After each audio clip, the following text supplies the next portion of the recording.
सोमवार व्रत कथा। बहुत समय पहले की बात है। एक नगर में एक धनी व्यापारी रहता था। उसका व्यापार दूर दूर तक फैला हुआ था। नगर के सभी लोग उसका सम्मान करते थे। धन, वैभव और प्रतिष्ठा सब कुछ होते हुए भी वह व्यापारी अत्यंत दुखी रहता था। उसकी कोई संतान नहीं थी। उसे यह चिंता हमेशा सताती रहती थी कि उसके बाद उसके व्यापार का उत्तराधिकारी कौन होगा। पुत्र प्राप्ति की इच्छा से व्यापारी प्रत्येक सोमवार भगवान शिव का व्रत रखता और पूरे विधि विधान से पूजा करता। सायंकाल वह शिव मंदिर जाकर घी का दीपक जलाता और सच्चे मन से प्रार्थना करता।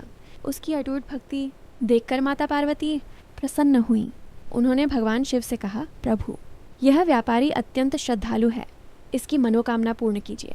भगवान शिव बोले, देवी, इस संसार में प्रत्येक प्राणी को उसके कर्मों के अनुसार ही फल मिलता है। किंतु माता पार्वती बार बार आग्रह करती रहीं। अंततः भोलेनाथ को प्रसन्न होकर उस व्यापारी को पुत्र प्राप्ति का वरदान देना पड़ा। परंतु उन्होंने यह भी कहा, इसका पुत्र केवल 16 वर्ष तक ही जीवित रहेगा।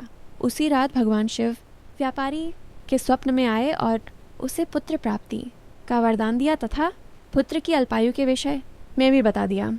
कुछ समय पश्चात व्यापारी के घर एक अत्यंत सुंदर बालक का जन्म हुआ। घर में हर्ष और उत्सव का वातावरण छा गया।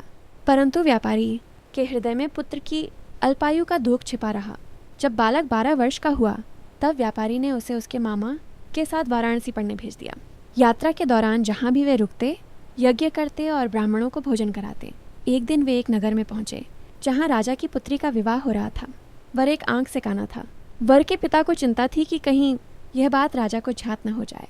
जब उसने व्यापारी के सुंदर पुत्र को देखा तो उसने एक योजना बनाई।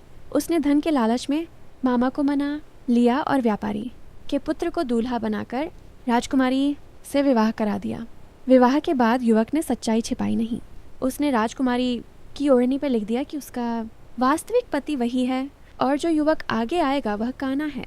राजकुमारी ने सत्य जानकर काने युवक के साथ जाने से इनकार कर दिया। राजा ने उसे महल में ही रख लिया। उधर युवक वाराणसी पहुंचकर गुरुकुल में शिक्षा प्राप्त करने लगा। जब उसकी आयु 16 वर्ष हुई तब उसने यज्ञ किया, ब्राह्मणों को भोजन कराया और दान दिया। रात में शयन करते समय ही भगवान शिव के वरदान के अनुसार उसके प्राण निकल गए। मामा विलाप करने लगा। उसी समय भगवान शिव और माता पार्वती वहां से गुजरे। माता पार्वती ने पुनः शिवजी से प्रार्थना की। माता के आग्रह पर भगवान शिव ने उस बालक को पुनः जीवन दान दे दिया। वह जीवित होकर उठ बैठा। शिक्षा पूर्ण कर वह अपने मामा के साथ लौटते हुए उसी नगर पहुंचा। राजा ने उसे पहचान लिया और सच्चाई जानकर अपनी पुत्री का विधिवत विदा किया।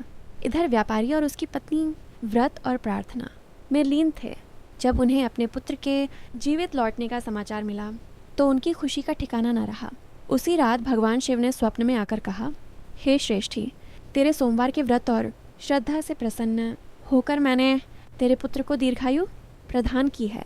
इस प्रकार सोमवार व्रत की महिमा से व्यापारी के जीवन में पुनः सुख समृद्धि लौट आई। जो भी श्रद्धा और विश्वास से सोमवार का व्रत करता है और यह कथा सुनता है, उसकी मनोकामनाएं पूर्ण होती हैं। ओम नमः शिवाय।